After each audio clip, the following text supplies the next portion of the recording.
54वां अध्याय।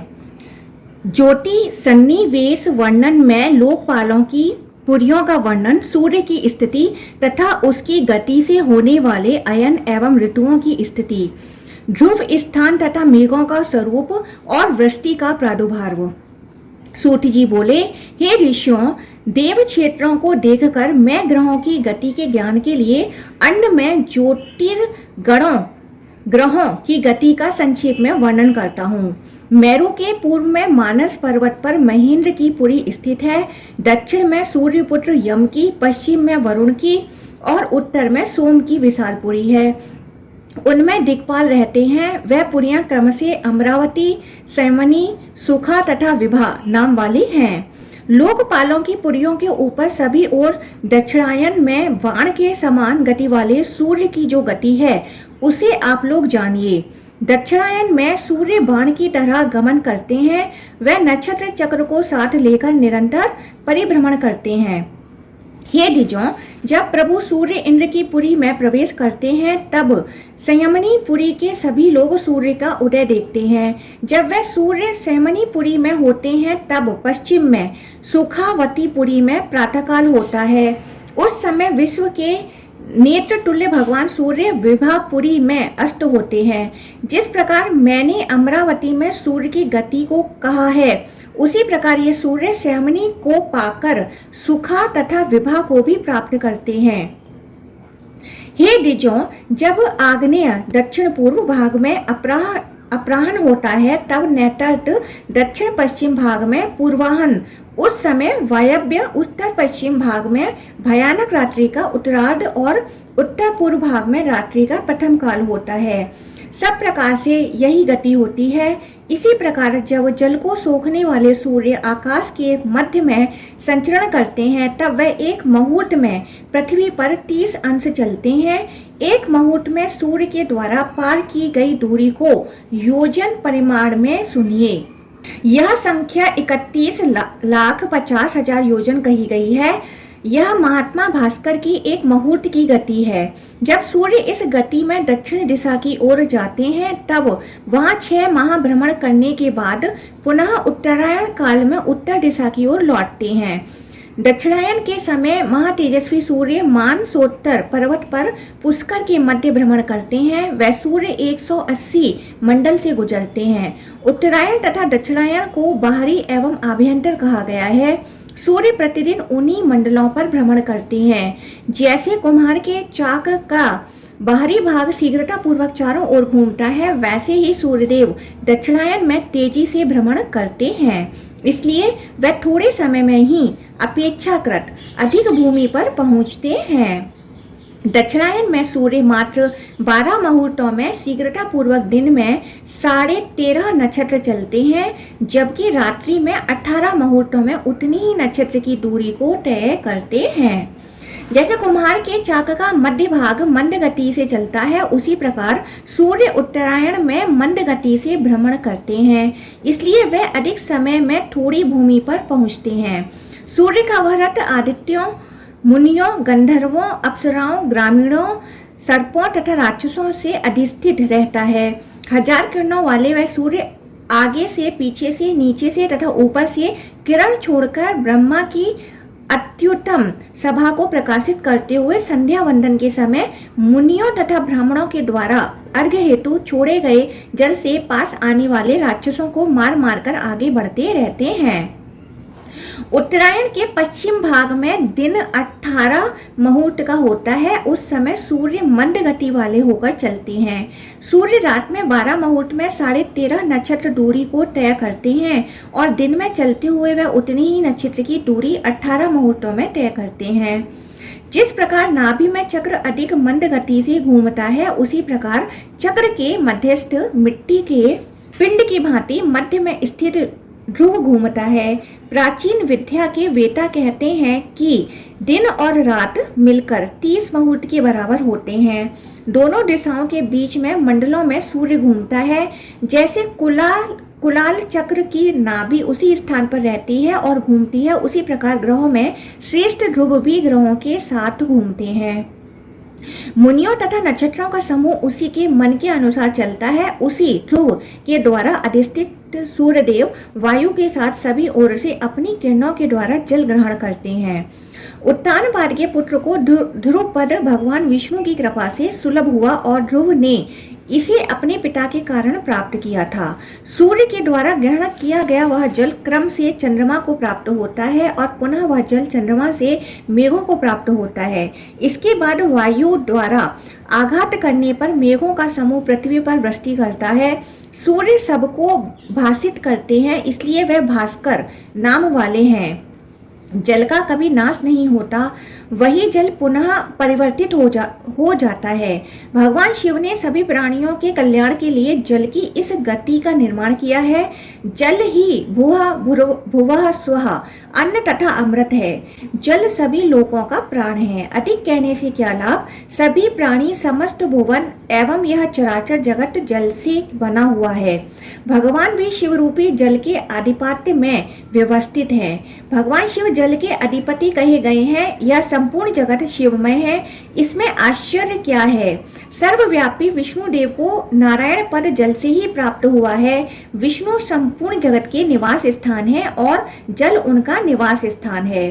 चराचर समस्त प्राणियों के वायु द्वारा उत्तेजित अग्नि से जल जाने पर धुएं के रूप में जो निकलता है और वायु द्वारा ऊपर ले जाया जाता है, उन्हीं को अभ्र कहा गया है। अतः धूम, अग्नि तथा वायु के संयोग को अभ्र कहा जाता है। जो जल की वर्षा करता है वह अभ्र है। 1000 नेत्रों वाले इंद्र अभ्र के स्वामी हैं।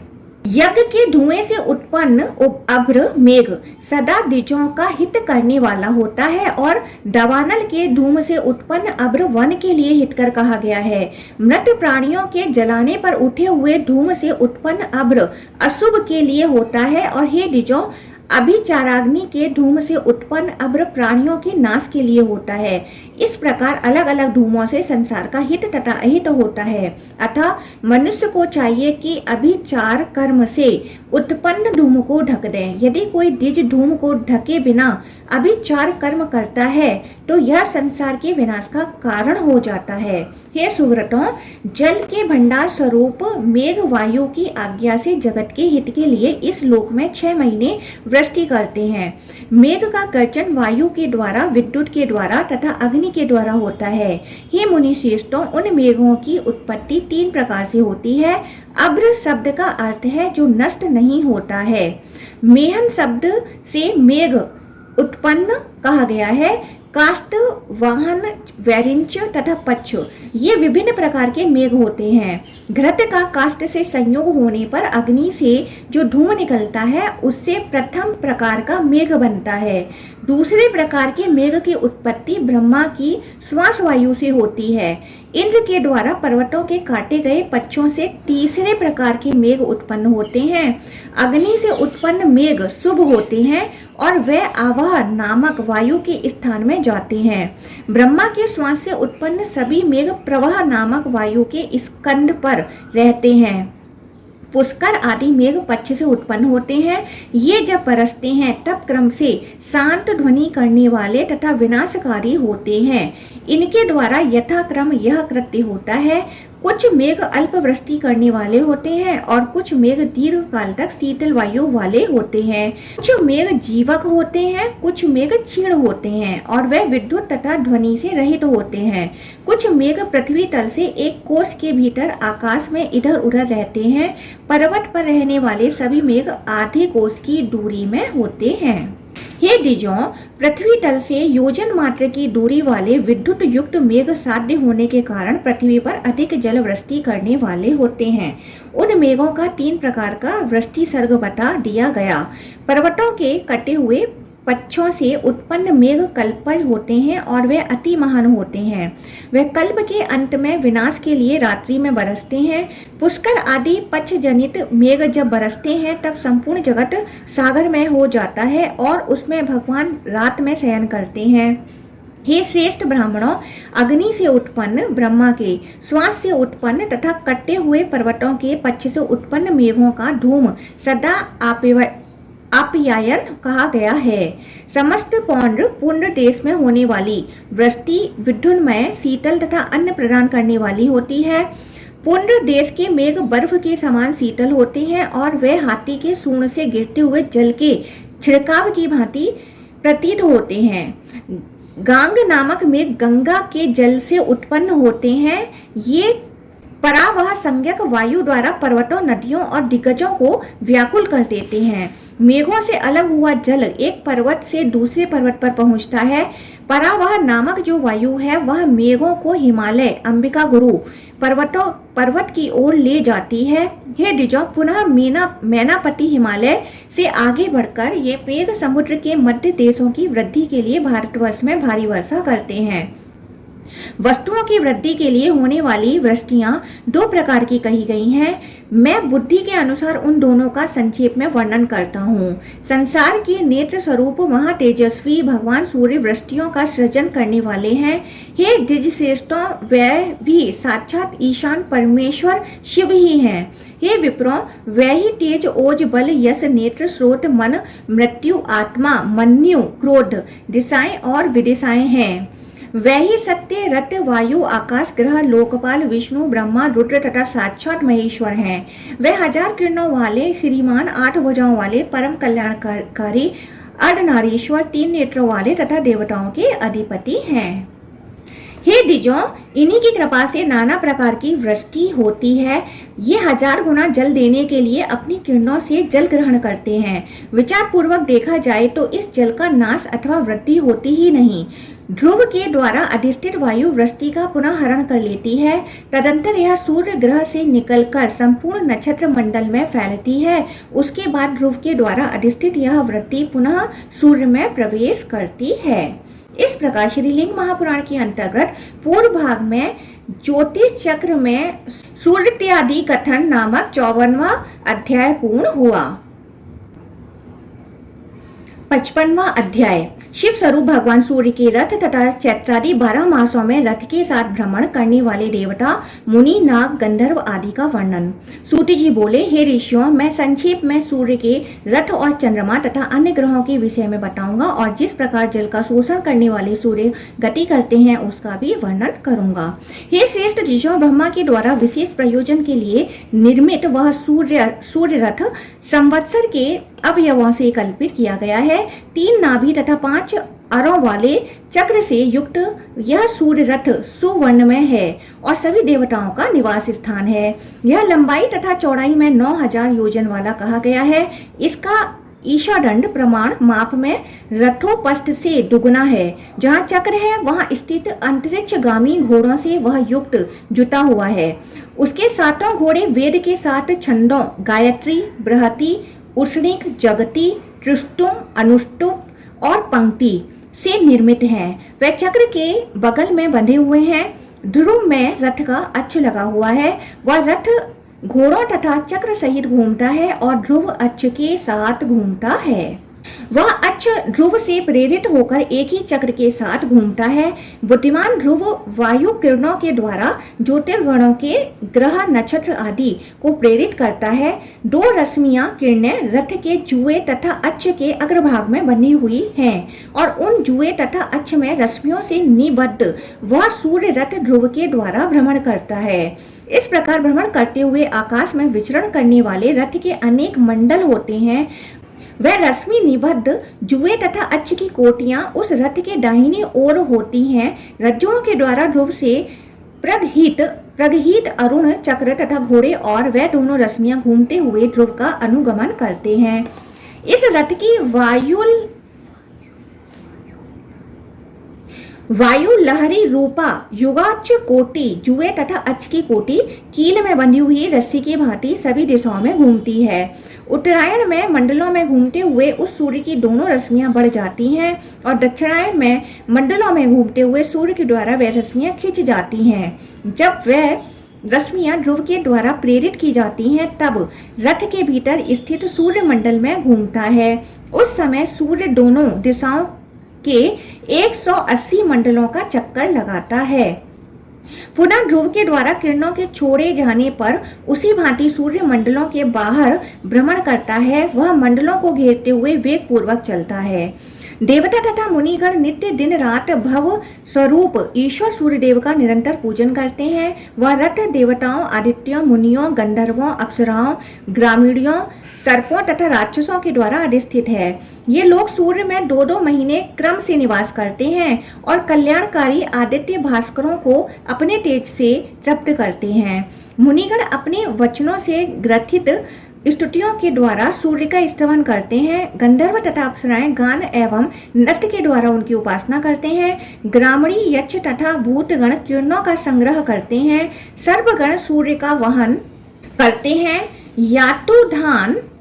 यातुधान राक्षसगण उनका अनुगमन करते हैं और बालखिल्य नामक ऋषिगण उदय काल से प्रारंभ करके चारों ओर से घेरकर सूर्य को अस्ताचल की ओर ले जाते हैं। ये सब 2-2 महीने सूर्य में निवास करते हैं। हे विपेंद्रो, मधु चैत्र, माधव वैशाख, शुक्र ज्येष्ठ, शुचि आषाढ़, नभ श्रावण, नभस्य भाद्रपद, ईश आश्विन, ऊर्ज कार्तिक, सह मार्गशीर्ष, सहस्य पौष, तपस्य माघ तथा तप फागुन, ये 12 महीने मानव वर्ष में होते हैं। हे द्विजों, वसंत, ग्रीष्म, शुभ वर्षा, शरद, हिम, हेमंत तथा शिशिर, ये ऋतुएं कही गई हैं। धाता, अर्यमा, मित्र, वरुण, इंद्र, विवस्वान, पूषा, पर्जन्य, अंशु, भग, त्वष्टा, विष्णु, ये 12 आदित्य हैं। पुलस्त्य, पुलह, अत्रि, वशिष्ठ, अंगिरा, बुद्धिमानों में श्रेष्ठ भृगु, भारद्वाज, गौतम, कश्यप, क्रतु, जमदग्नि तथा कौशिक, ये 12 ऋषि हैं। हे द्विजों, वासुकी, कंकणिकर, तक्षक, नाग, एलापत्र, शंखपाल, ऐरावत, धनंजय, महापद्म, करकोटक, कंबल तथा अश्वतर, ये 12 सर्प कहे गए हैं। हे मुनि श्रेष्ठों, टुम्बरु, नारद, हाहा, होहु, श्रेष्ठ, विश्वावसु, उग्रसेन, सुरचि, परावसु, चित्रसेन, महातेजस्वी उड़ायु, धृतराष्ट्र तथा सूर्यवर्चा, ये 12 गंधर्व हैं। हे सुव्रतों, साक्षात देवी तटस्थला, सुंदर मुख वाली, उत्तम श्रेणी वाली, दिव्या, पुंजिक स्थला, मेनका, सहजन्या, पवित्र मुस्कान वाली, प्रमलोचा, अनुमलोचा, घृताची, विश्वाची, उर्वशी, पूर्वचिति, साक्षात देवी तिलोत्तमा तथा कमल के समान मुख वाली रंभा, ये 12 अप्सराएं कही गई हैं। रथकृत, शुभ, रथौजा, रथचित्र, सुबाहु, रथस्वन, वरुण, सुसेन, शुभ, सैनजित, टार्च, अरिष्टनेमी, छतजित तथा सत्यजित, ये 12 ग्रामणी हैं। हेति, प्रहेति, पौरुषेय, वध, सर्प, व्याघ्र, आप, वात, विद्युत, दिवाकर, ब्रह्मोपेत और राक्षस राज यज्ञोपेत, ये 12 यातुधान राक्षस हैं। ये सभी देवता आदि क्रम से सूर्य में निवास करते हैं। 12 की संख्या वाले ये 7 गण अपने स्थान का अभिमान करने वाले हैं। धाता से लेकर विष्णु पर्यंत जो 12 देवता आदित्य कहे गए हैं, वे अपने तेज से परम भानु को संतृप्त करते हैं। ये श्रेष्ठ मुनियों, पुलस्त से लेकर कौशिक तक कहे गए 12 मुनिगण यथाक्रम स्तुतियों के द्वारा सूर्य का स्तवन करते हैं। इसी प्रकार वासुकी से लेके अश्वतर तक कहे गए 12 शुभ नाग यथाक्रम महादेव सूर्य का वहन करते हैं। टुम्बरू से लेके सूर्यवर्चा तक कहे गए 12 उत्तम गंधर्व क्रम से गीतों के द्वारा इन सूर्य की उपासना करते हैं। प्रतस्थला से लेकर रंभा पर्यंत कही गई सभी दिव्य अप्सराएं यथाक्रम सरस नृत्यों के द्वारा सूर्य की उपासना करती हैं। रथकृत से लेकर सत्यजित पर्यंत कहे गए 12 दिव्य ग्रामणी क्रम से इस सूर्य की रथ रश्मियों का संग्रह करते हैं। रथोहेति से लेकर यज्ञोपेत तक कहे गए प्रमुख 12 राक्षस शस्त्र धारण करके क्रम से सूर्य के पीछे पीछे चलते हैं।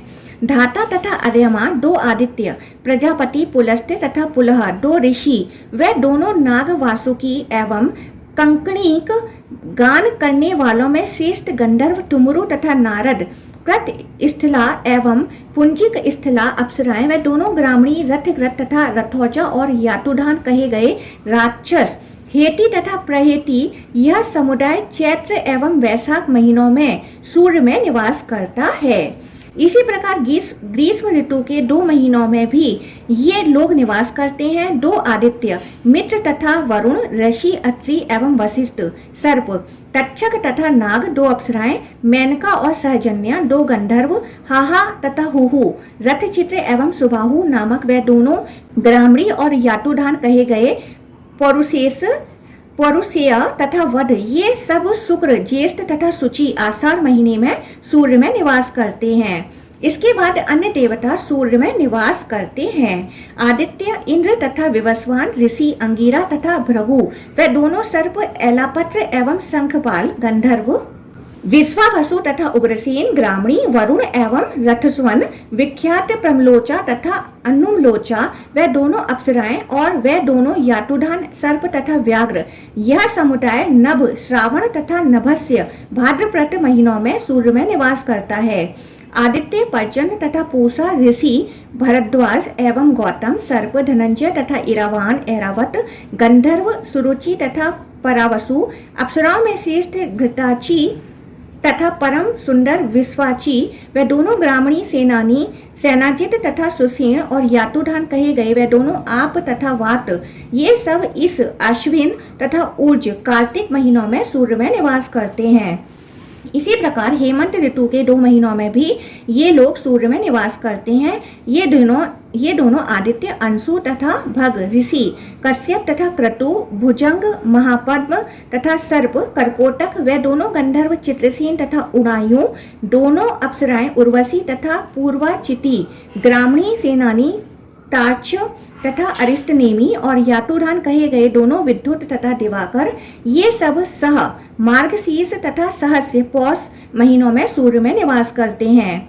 इसके बाद आदित्य, त्वष्टा तथा विष्णु, ऋषि जमदग्नि तथा विश्वामित्र, कर्दू के पुत्र दोनों नाग, कंबल तथा अश्वतर, गंधर्व धृतराष्ट्र तथा सूर्यवर्चा, मनोहर अप्सरा, देवी रंभा तथा तिलोत्तमा, लोक में प्रसिद्ध ग्रामणी रथजित तथा सत्यजित और ब्रह्मोपेत तथा यज्ञोपेत जो यातुधान कहे गए हैं, ये सब शिशिर ऋतु के 2 महीनों माघ और फागुन में सूर्य में निवास करते हैं। ये देवतागण क्रम से 2-2 महीने सूर्य में निवास करते हैं। 12 की संख्या में ये 7 समूह अपने स्थान का अभिमान करने वाले हैं। ये सब तेज के द्वारा उत्तम तेज वाले सूर्य को संतृप्त करते हैं। मुनिगण अपने द्वारा विरचित स्तुतियों से सूर्य का स्तवन करते हैं। गंधर्व तथा अप्सराएं नृत्य गानों से उनकी उपासना करते हैं। ग्रामणी यक्ष भूत रथ रश्मियों को पकड़े रहते हैं। सर्पगण सूर्य का वहन करते हैं। यातुधान पीछे पीछे चलते हैं और बालखिल्य ऋषिगण चारों ओर से घेरकर सूर्य को उदय से अस्त की प्राप्ति कराते हैं। इन्हीं देवताओं का जैसा तेज, जैसा तप, जैसा योग, जैसा मंत्र, जैसा धर्म तथा जैसा बल होता है, उनसे समृद्ध होकर वह सूर्य तेज युक्त होकर तपते हैं। ये सभी सूर्य में 2-2 महीने निवास करते हैं। ऋषिगण, देवता, गंधर्व, सर्प, अप्सराओं के समूह, ग्रामणी, यक्ष तथा यातुधान राक्षस, ये ही मुख्य रूप से तपते हैं, बरसते हैं, प्रकाश करते हैं, सृजन करते हैं और आराधित होकर प्राणियों के अशुभ कर्म का नाश करते हैं। ये लोग दुरात्मा मनुष्यों के शुभ का नाश करते हैं और कहीं कहीं सज्जनों के पाप का हरण करते हैं। ये इच्छा अनुसार चलने वाले तथा वायु वेग से गमन करने वाले दिव्य विमान में स्थित होकर सूर्य के साथ पूरे दिन भ्रमण करते हैं। हे द्विजों, ये वर्षा करते हुए, तपते हुए और सबको आह्लादित करते हुए सभी प्राणियों को एक मनवंतर पर्यंत विनाश से बचाते हैं। अतीत तथा अनागत भविष्य में होने वाले स्थान अभिमानियों का तथा इस समय जो विद्यमान है उन सभी का यह स्थान सभी मनवंतरों में हुआ करता है। ये 14 गण 7-7 के समूह सभी 14 मनवंतरों में सूर्य में निवास करते हैं। हे श्रेष्ठ मुनियों, मैंने बुद्धिमान देवदेव के क्रियाकलाप का संक्षेप में तथा विस्तार से वर्णन कर दिया। जैसा घटित हुआ था और जैसा मैंने सुना था, ये देवता 2-2 महीने क्रम से सूर्य में निवास करते हैं। 12-12 देवताओं के ये 7 समूह अपने स्थान पद का अभिमान करने वाले हैं। इस प्रकार ये दिवाकर सूर्य हरित वर्ण के 7 अविनाशी अश्वों द्वारा खींचे जाते हुए एक चक्र वाले रथ से वेग पूर्वक चलते हैं। ये सूर्य एक चक्र वाले रथ से उक्त 7 समूह के साथ आकाश में दिन रात भ्रमण करते हुए 7 द्वीपों तथा समुद्रों वाली पृथ्वी के ऊपर भ्रमण करते हैं। इस प्रकार श्रीलिंग महापुराण के अंतर्गत पूर्व भाग में सूर्य रथ निर्णय नामक 55वां अध्याय पूर्ण हुआ। 56वां अध्याय सोम चंद्रमा की स्थिति एवं गति का निरूपण, चंद्र कलाओं के हास तथा वृद्धि का वर्णन। सूत जी बोले, चंद्रमा विथियों में स्थित नक्षत्रों में चलता है। उसके रथ को 3 पहियों वाला तथा दोनों ओर घोड़ों से युक्त जानना चाहिए। यह 100 अरों तीलियों वाले 3 पहियों से युक्त है एवं श्वेत वर्ण वाले उत्तम पुष्ट दिव्य जुए से बिना नथे हुए और मन के समान वेग वाले 10 घोड़ों से समन्वित है। श्वेत किरणों वाले चंद्रमा श्वेत रंग के अंबुमय 10 घोड़ों सहित देवताओं के तथा पितरों के साथ इस रथ से चलते हैं। सूर्य से दूरिस्थ यह शुक्ल पक्ष के आदि से क्रमशः बढ़ता है। दिन के क्रम से यह निरंतर शुक्ल पक्ष से अंत तक वृद्धि को प्राप्त होता है। सूर्य इस चंद्रमा को विकसित करता है। देवतागण कृष्ण पक्ष में इसको पीते हैं। देवताओं के द्वारा यह 15 दिन तक पिया जाता है। सूर्य अपनी सुषुम्ना नामक एक किरण के द्वारा क्रमशः इसके एक एक भाग को पूर्ण करते हैं।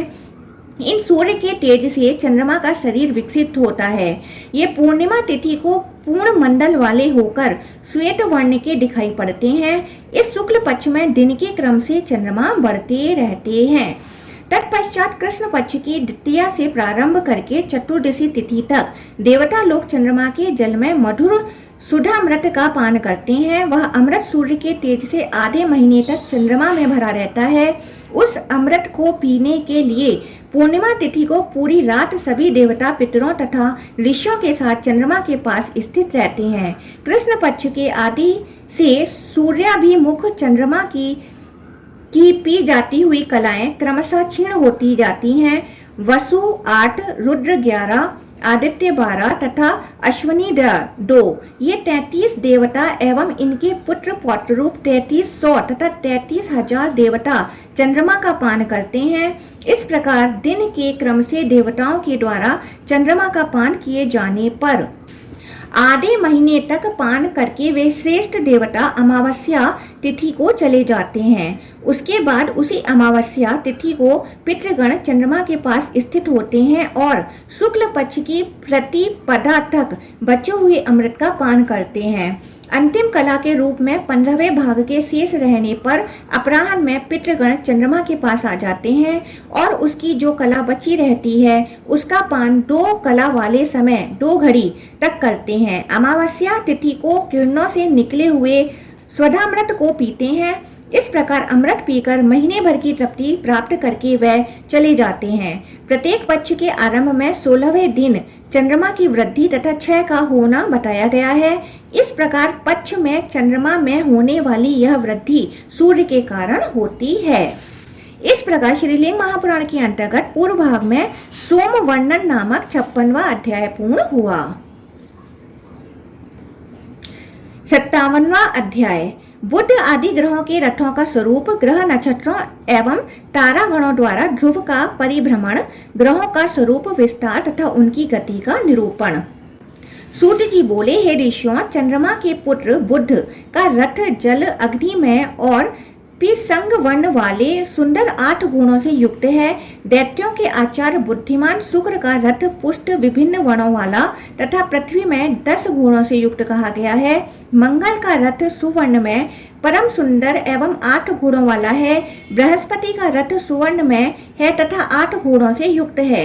शनैश्चर का रथ लोहे का बना हुआ है और वह काले वर्ण वाले जल में 10 गुणों से युक्त है। राहु केतु का रथ 8 गुणों वाला कहा गया है। वह सभी ग्रह वायु रश्मियों के द्वारा ध्रुव से बंधे हुए हैं। इसके द्वारा घुमाए जाते हुए वह यथा योग चलते हैं। जितने तारे हैं उतने ही वाट रश्मियां हैं। वह सब ध्रुव से बंधे हुए हैं और स्वयं घूमते हुए उस ध्रुव को घुमाते हैं। वात चक्र से प्रेरित तारागण अंगार चक्र के समान घूमते हैं। चूंकि इन ग्रह नक्षत्रों का वहन वायु करता है, इसलिए उसे प्रवाह कहा गया है।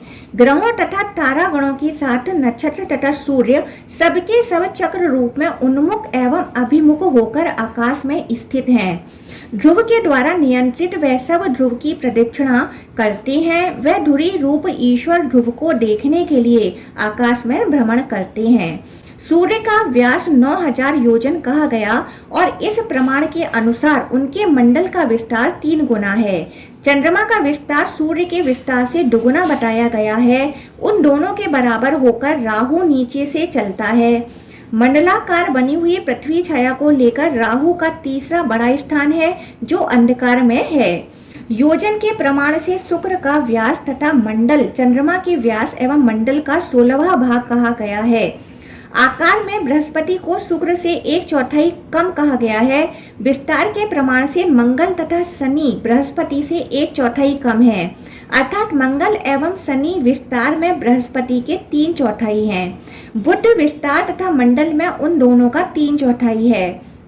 तारा नक्षत्र रूप जो पिंड है वह विस्तार तथा मंडल में बुध के तुल्य हैं।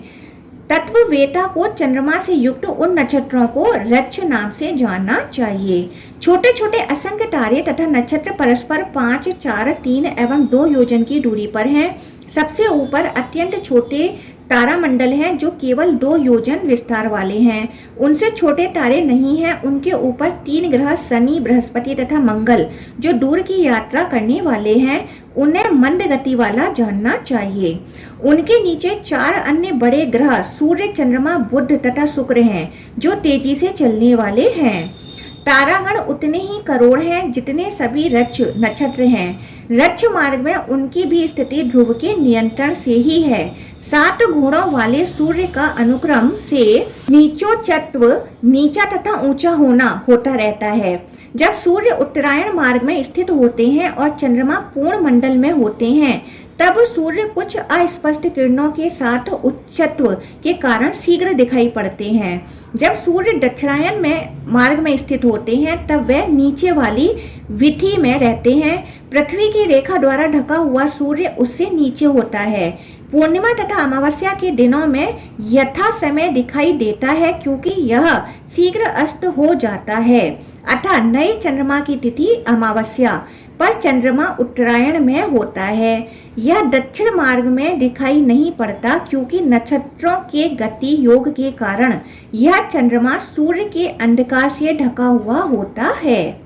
सूर्य तथा चंद्रमा विषुवत स्थानों पर समान काल में अस्त एवं उदय होते हैं। उत्तरायण में पूर्णिमा तथा अमावस्या तिथियों पर ज्योतिष चक्र का अनुसरण करने वाले इन दोनों को बिना किसी अंतर के उदय तथा अस्त होने वाला जानना चाहिए।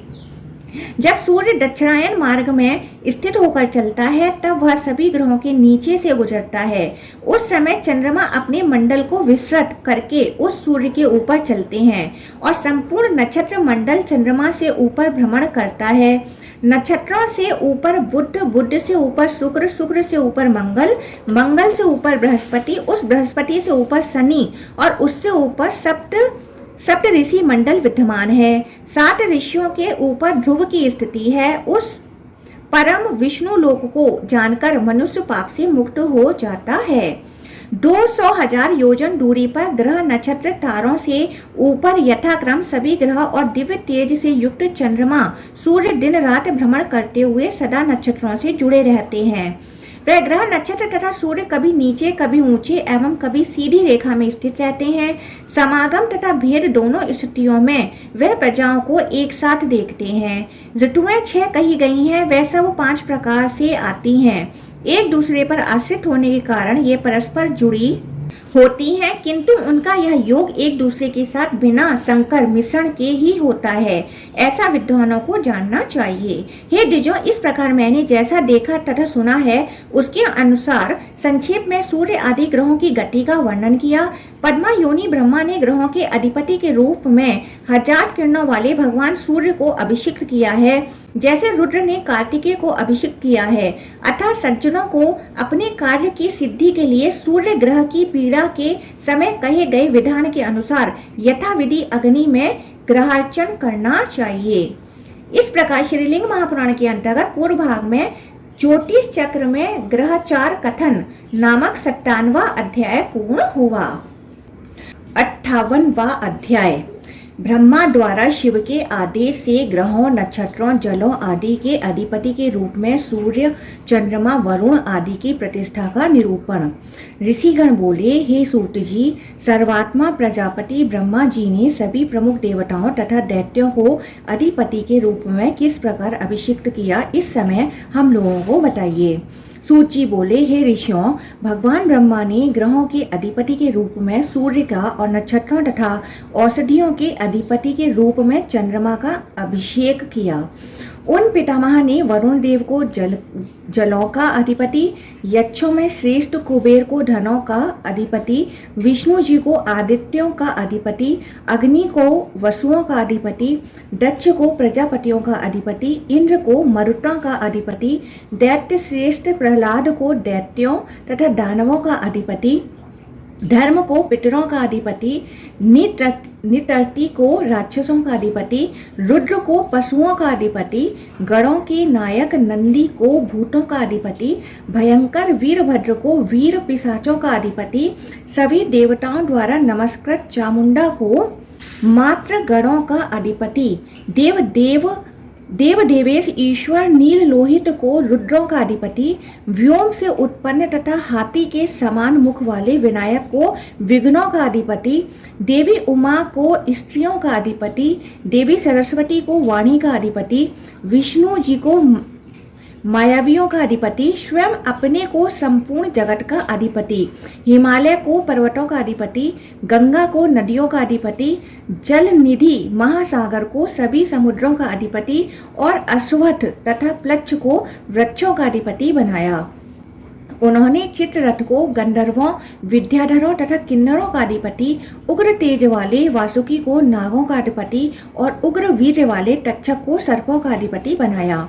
उन्होंने उग्र पराक्रम वाले गजेंद्र ऐरावत को दिग्गजों का स्वामी, गरुण को पक्षियों का स्वामी और उच्चे श्रवा को घोड़ों का स्वामी बनाया।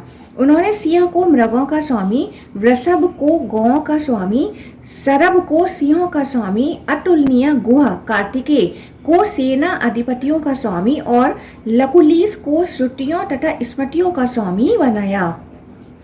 उन्होंने सुधर्मा, शंखपद, केतुमान तथा हेमरोम को क्रमशः सभी दिशाओं के अधिपति के रूप में अभिषिक्त किया।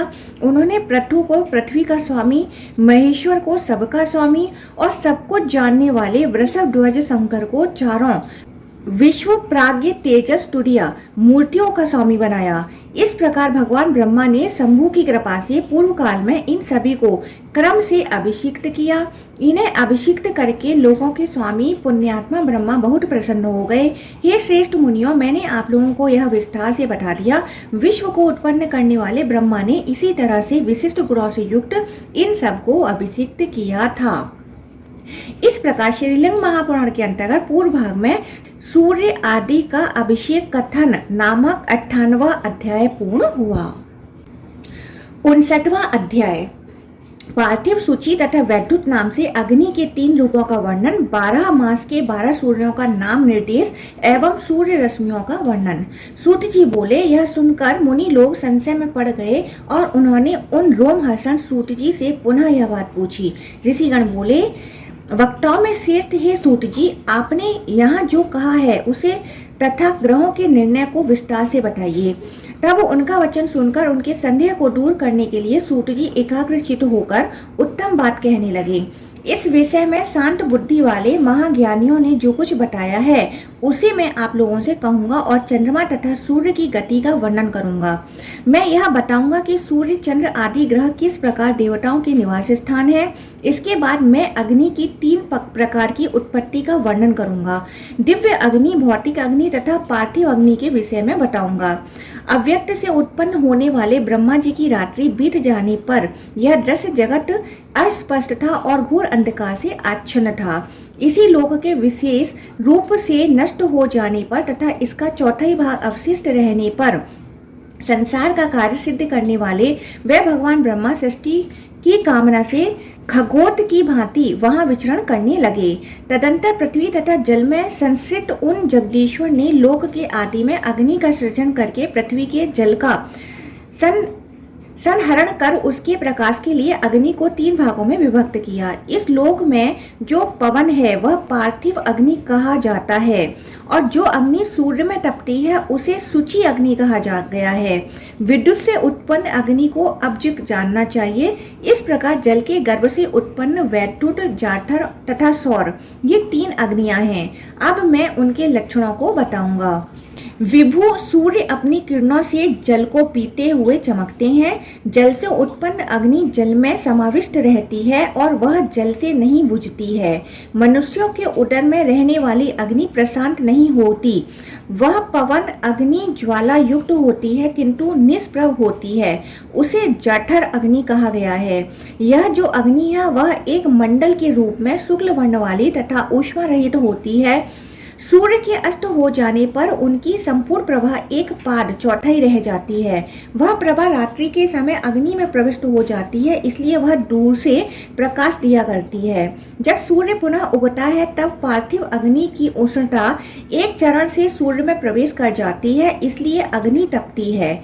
सूर्य तथा अग्नि के तेज, प्रकाश एवं उष्ण गुण स्वरूप वाले ये दोनों परस्पर अनुप्रवेश के कारण एक दूसरे के अव्यापित करते हैं। मेरु के दक्षिणी तथा उत्तर की भूमि धर्म में जब सूर्य उदित होता है तब रात्रि जल में प्रवेश कर जाती है, इसलिए दिन के समय रात्रि के जल में प्रवेश करने के कारण जल ताम्रवर्ण हो जाता है। जब सूर्य अस्त होता है तब दिन जल में प्रवेश कर जाता है, इसलिए रात में जल पुनः शुक्ल वर्ण वाला तथा चमकीला दिखाई पड़ता है।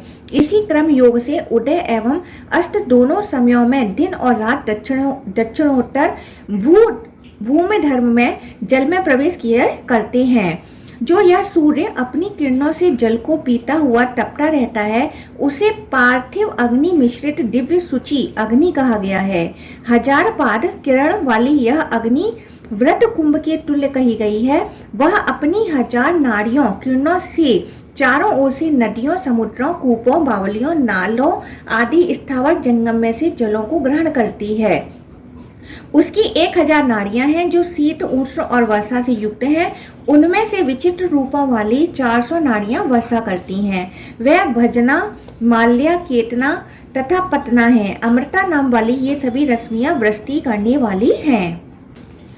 300 हिमवाहिनी नाड़ियां हैं। वह रेशा, मेघा, वात्स्य तथा ह्रादनी है। चंद्रभा नाम वाली वह सभी रश्मियां हिम का सृजन करने वाली हैं और पीत आभा वाली हैं।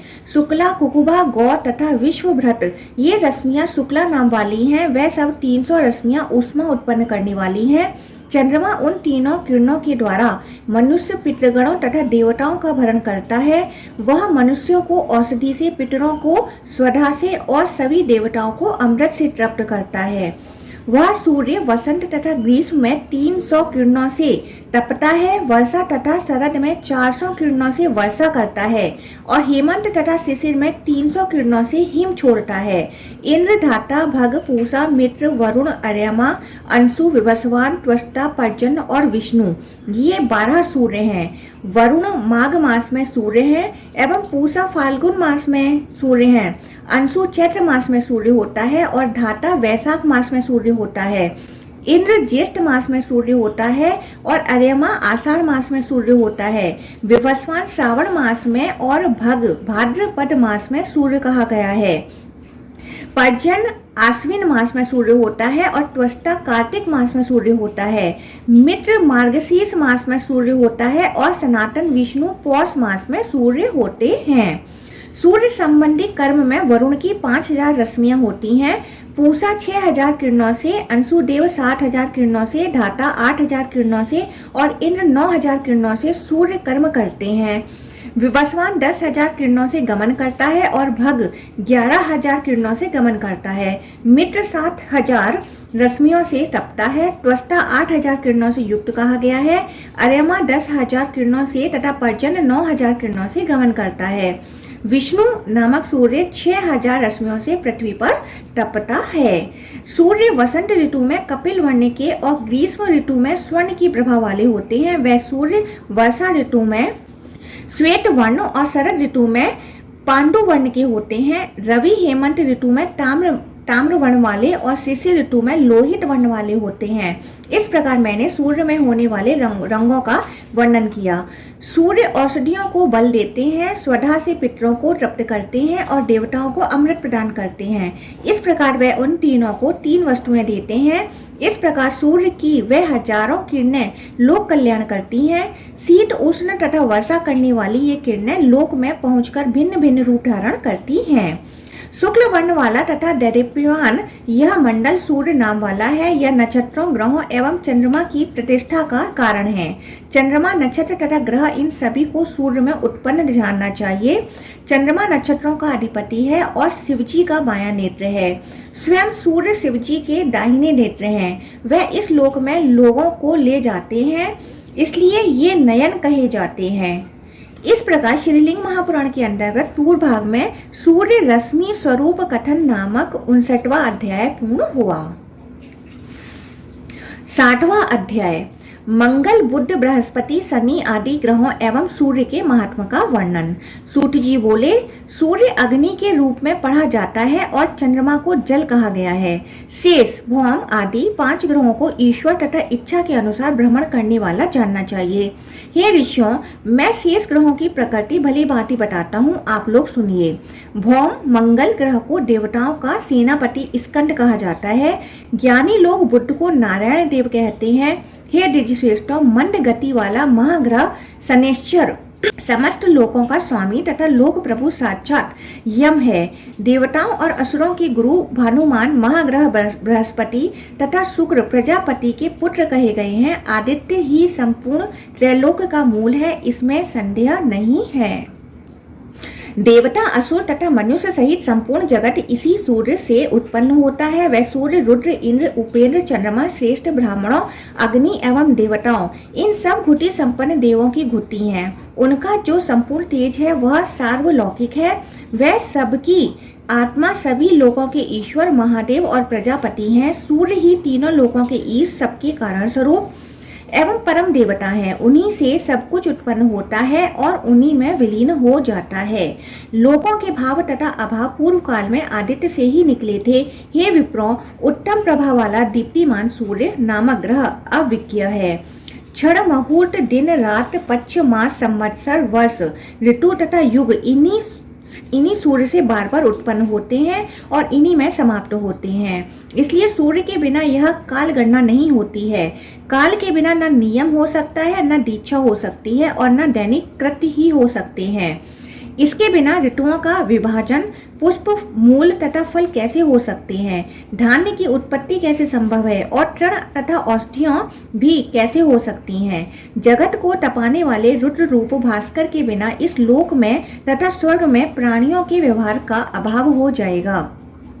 वही काल, अग्नि, द्वादश आत्मा तथा प्रजापति हैं। ये श्रेष्ठ ब्राह्मणों, ये ही सूर्य चराचर सहित त्रैलोक को प्रकाश देते हैं। ये ही तेजों की राशि, संपूर्ण स्वरूप वाले तथा सार्वलौकिक हैं। उत्तम मार्ग का आश्रय लेकर ये सूर्य ही इस जगत को पार्श्व भाग से, ऊपर से, नीचे से, सभी ओर से दिन रात ताप प्रदान करते हैं। जिस प्रकार घर में रखा हुआ प्रभा करने वाला दीपक पार्श्व भाग में ऊपर तथा नीचे समान रूप से अंधकार का नाश करता है, उसी तरह 1000 किरणों वाले ग्रहों के राजा एवं जगत के स्वामी सूर्य अपनी किरणों से सारे जगत को सभी ओर से प्रकाशित करते हैं। मैं सूर्य की जिन 1000 किरणों को पहले बता चुका हूँ, उनमें 7 श्रेष्ठ किरणें ग्रहों को उत्पन्न करने वाली हैं। वह सुषुम्ना, हरिकेश, विश्वकर्मा, विश्ववृक्षा, सनंद, सर्वावसु और स्वराट नाम वाली कही गई हैं। सूर्य की सुषुम्ना नामक रश्मि दक्षिण राशि की वृद्धि करती है। इस सुषुम्ना का गमन पार्श्व, ऊपर तथा नीचे सभी ओर कहा गया है। सामने की ओर जो हरिकेश रश्मि है उसे नक्षत्रों की योनि कहा जाता है। विश्वकर्मा नामक रश्मि दक्षिण में बुध को विकसित करती है। पीछे की ओर जो विश्ववेचा नामक रश्मि है उसे विद्वानों ने शुक्र की योनि कहा है।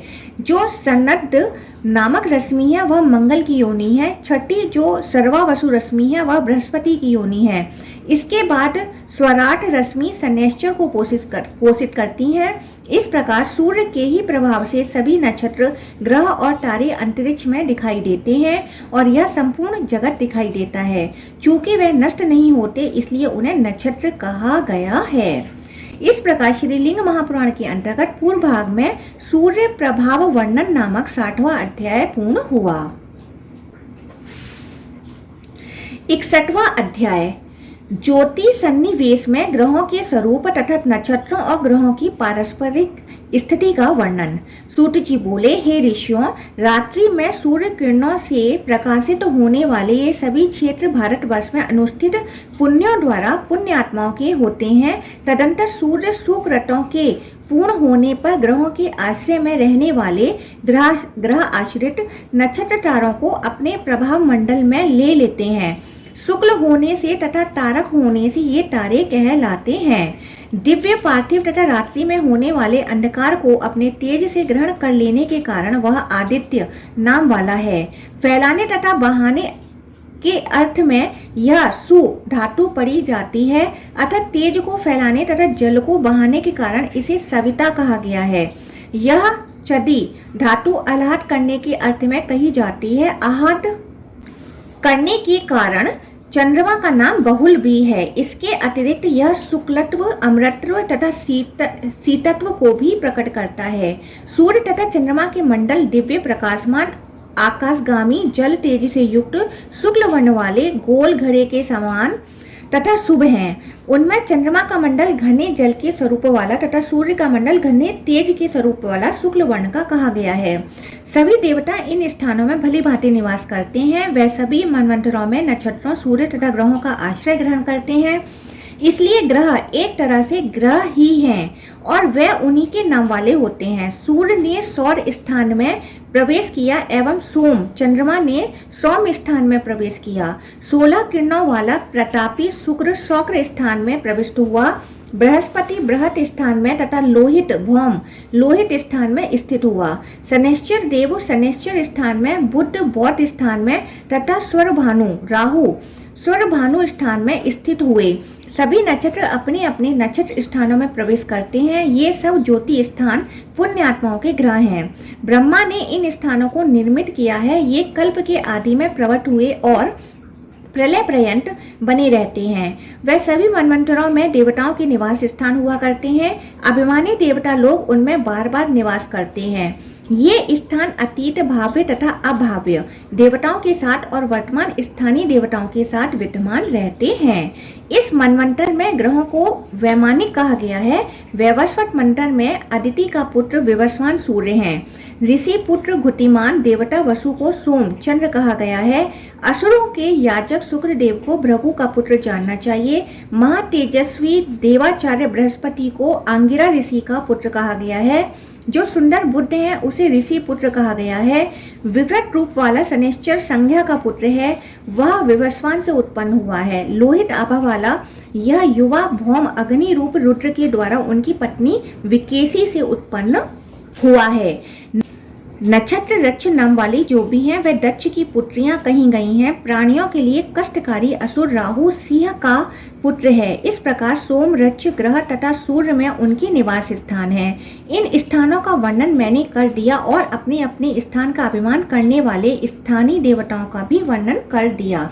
1000 किरणों वाले सूर्य का अग्नि में सौर स्थान है। चंद्रमा का स्थान जल में तथा शुक्ल वर्ण का कहा गया है।